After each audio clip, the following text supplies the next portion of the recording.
Pour ce troisième numéro du News in Sport, nous sommes aujourd'hui présents au stade Océane pour la première édition du tournoi international portuaire. Je vous laisse maintenant avec Louis qui va vous présenter le concept de ce tournoi. Ce tournoi va se dérouler en 2 actes. D'abord, les dockers des villes de Liverpool, de Barcelone, du Havre et de Marseille vont s'affronter pour représenter leur port. Puis, en seconde partie, c'est au tour des légendes de 3 clubs du FC Barcelone, du Havre Athletic Club et de l'Olympique de Marseille de s'affronter sur le terrain. Ludovic Giuli, Vikas Dorasso, Habib Beye ou encore Javier Saviola, ces joueurs seront présents aujourd'hui pour représenter leurs anciennes couleurs. Nous allons donc vous faire vivre cette journée avec les caméras du News In.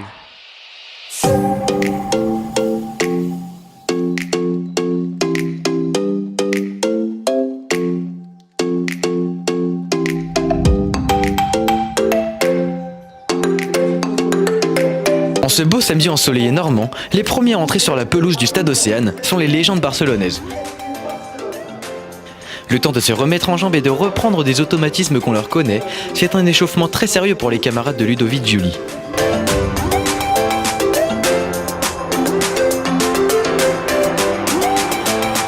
Puis, les Havrais les ont suivis avec entre autres Jean-Michel Lesage, Vikas Dorasso, Souleymane Diawara et bien d'autres anciens joueurs havrais venus pour cette première édition du tournoi international portuaire.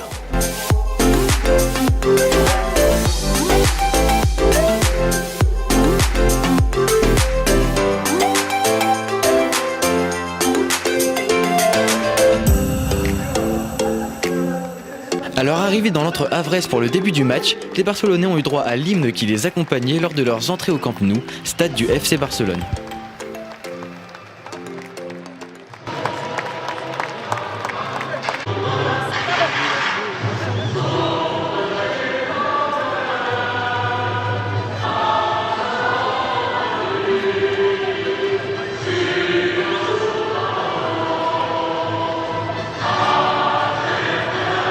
Les deux capitaines, Miguel Ángel Nadal pour Barcelone et Thierry Huvenard pour le HAC, ont procédé au tirage au sort avec les arbitres.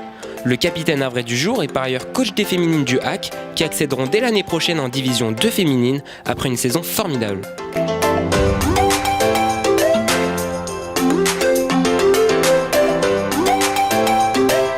Le match débuté, les légendes du FC Barcelone ne tardent pas à montrer qu'elles sont toujours en jambes, notamment Javier Saviola, encore joueur en Argentine, qui marque le premier but.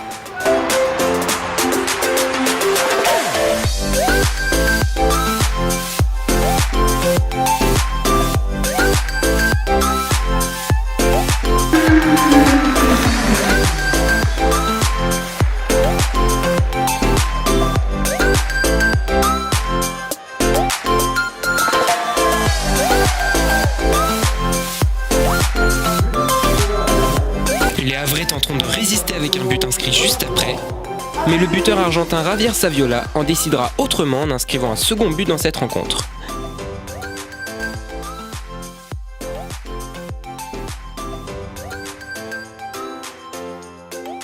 Un troisième but viendra clôturer cette première rencontre et donner la victoire aux Barcelonais sur un score de 3-1 contre de valeureux Havrais. Entre chaque match de la journée, les jeunes joueurs du Havre Athletic Club et d'autres clubs normands ont joué les uns contre les autres. C'est l'occasion de rendre un nouvel hommage au regretté Samba Diop, jeune joueur havrais parti trop tôt en avril dernier. Le News In partage la peine de chacun et transmet ses plus sincères condoléances à la famille et aux proches de Samba Diop.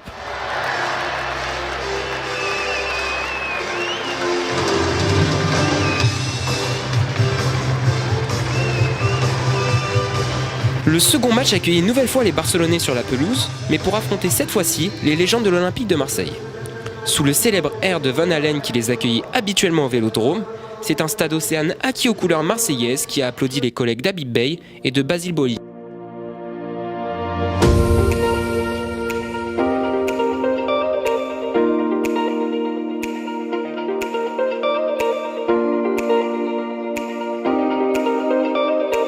Le début du match est très serré entre les deux formations. On assiste à de nombreuses offensives de chaque côté dans un match plein d'engagement.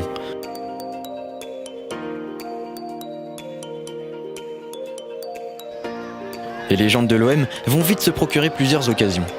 De Toafilou Maolida à Marc Libra en passant par un splendide coup franc de Frédéric Mérieux, les Phocéens ont tout tenté pour renverser les Catalans.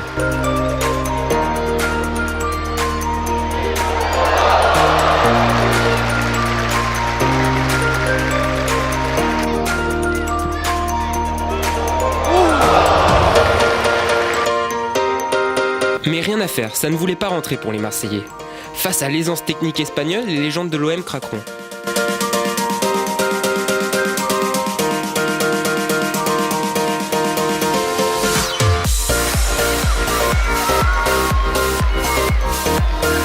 Un premier but est inscrit et même Basile Boli, entré à la mi-temps, n'a rien pu faire.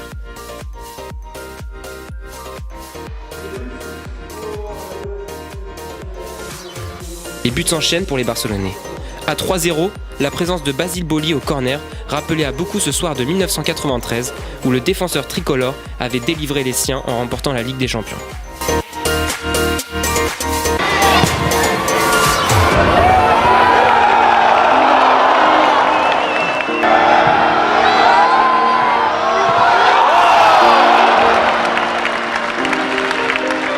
Nous sommes avec Ludovic Jouli, ancien joueur du FC Barcelone. Vous finissez premier de ce tournoi, ça doit être une satisfaction pour vous?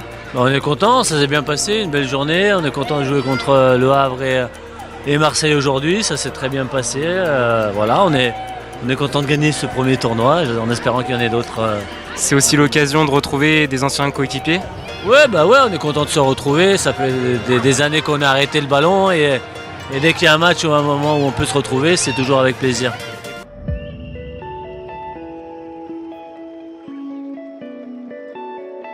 Enfin, le dernier match de la journée opposait le Havre Athletic Club et l'Olympique de Marseille.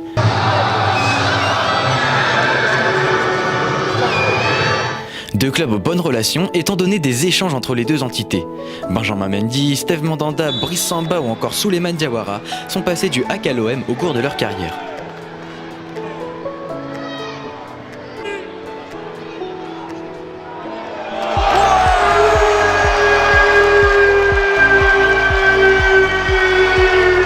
Ce match fut marqué par la légende du HAC. Jean-Michel Lesage, meilleur buteur de l'histoire du club, est présent dans les mémoires collectives du stade Jules Deschazeaux.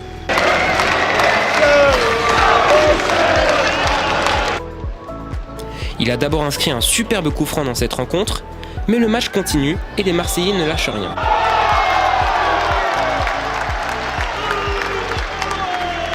Marc Libra tentera de mettre fin à la domination havraise en inscrivant le but égalisateur.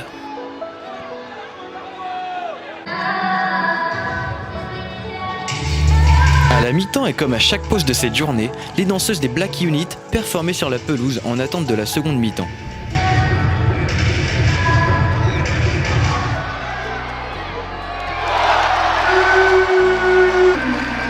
À la reprise, le défenseur havrais Teddy Bertin inscrit un pénalty pour le 2-1. Puis l'inévitable Jean-Michel Lesage sera de nouveau à la finition pour enfoncer le clou et enterrer les espoirs faussés.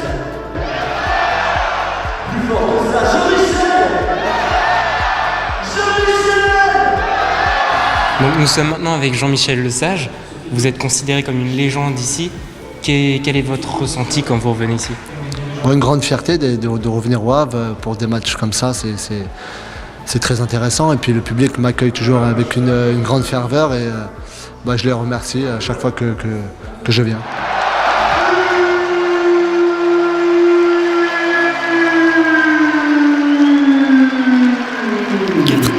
C'est le score final de cette rencontre, avec un nouveau but havrais, célébré par David Marteau à la manière d'un Antoine Griezmann. Et même une nouvelle tête de Basile Boli n'y changera rien.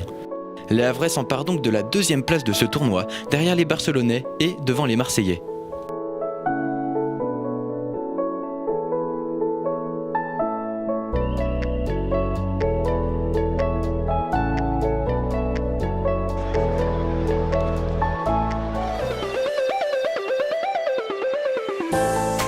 À la fin de ce match, le maire du Havre Luc Lemonnier et le président du HAC Vincent Volpeux ont remis ce premier trophée du tournoi international portuaire à Miguel Ángel Nadal que nous avons ensuite rencontré. Estamos con Miguel Ángel Nadal, antiguo jugador del FC Barcelona y es de la familia de Rafa Nadal. Y cuando tenemos en su familia un jugador de tenis como Rafa Nadal, ¿cómo es la vida? ¿Cómo lo vive? ¿Cómo lo vive Rafael? Entonces, Rafa es un madridista. Porque él de pequeñito era muy aficionado al fútbol. Su padre era gran seguidor del Madrid y entonces yo fui a jugar al Fútbol Club Barcelona, il c'est très difficile cambiar, change de team. Y Rafael, un gran aficionado al Madrid. ¿Y piensas que este año es la 11ª para él? Bueno, de momento está jugando bien, difícil, ha pasado la primera semana y veremos en la segunda. Yo creo que es un candidato a ganar Roland Garros, pero complicado. Nous sommes cette fois-ci avec Habib Beye, ancien joueur de Marseille et ancien international pour le Sénégal. Habib, vous êtes maintenant consultant pour Canal+, et vous êtes désormais considéré pour beaucoup de fans de football comme un des meilleurs consultants de la télé. Est-ce que ça vous flatte? Oui, c'est flatteur, mais je pense que c'est subjectif aussi. Je crois qu'on est tous appréciés d'une certaine façon. C'est bien que les gens puissent dire ça. Ça veut dire que mon travail aussi porte ses fruits. Je crois que je suis passionné par ce que je fais et c'est ça le plus important pour moi. Après, d'être considéré ou pas comme le meilleur, c'est pas mon but premier. Ce qui m'intéresse, c'est aujourd'hui de regarder des matchs de foot, de les analyser, d'essayer de transmettre ma passion à travers mes commentaires et mes analyses. Et je serai le plus heureux du monde avec ça. Avec la Coupe du Monde qui arrive, est-ce que vous avez une équipe en tête, une nation qui sortirait du lot et qui pourrait l'emporter selon vous? Ah bah c'est simple, hein, le Sénégal, hein, c'est mon équipe, donc j'espère que ça se passera bien pour eux. Ils ont un bon groupe, ils ont vraiment de très bons joueurs à l'image de Sadio Mané. Après c'est un groupe pas simple avec la Colombie, avec la Pologne et le Japon. Mais ce qui est sûr, c'est que s'ils arrivent à sortir des poules, ils pourront faire quelque chose comme nous l'avons fait en 2002. Mais ce qui est certain, c'est que ça va être une très très belle Coupe du Monde lorsqu'on regarde l'équipe de France avec les attaquants qu'on a pu voir hier, l'équipe du Brésil, l'Espagne, l'Allemagne. On va forcément vivre une belle Coupe du Monde. Et justement, avec les jambes avec lesquelles on vous a vu aujourd'hui, pourquoi ne pas rejoindre le Sénégal pour cette Coupe du Monde en Russie? Non, pour moi c'est terminé, c'est juste du loisir et du plaisir. On s'entretient un maximum pour rester le plus longtemps en bonne santé et surtout capable de jouer des matchs comme celui-ci, comme aujourd'hui. Mais voilà, je pense que je reviendrai un jour sur le terrain pour entraîner, ça c'est une certitude. Quand, je ne sais pas, mais le temps d'avoir les diplômes et puis un jour je reviendrai, mais sur le côté pour guider mes joueurs. Donc vous êtes en train de passer vos diplômes? Ouais, j'attaque au mois d'octobre normalement. Si vous avez apprécié ce reportage, n'hésitez pas à aimer, commenter et partager cette vidéo. Aussi, n'oubliez pas de vous abonner aux différents réseaux sociaux du Newsin.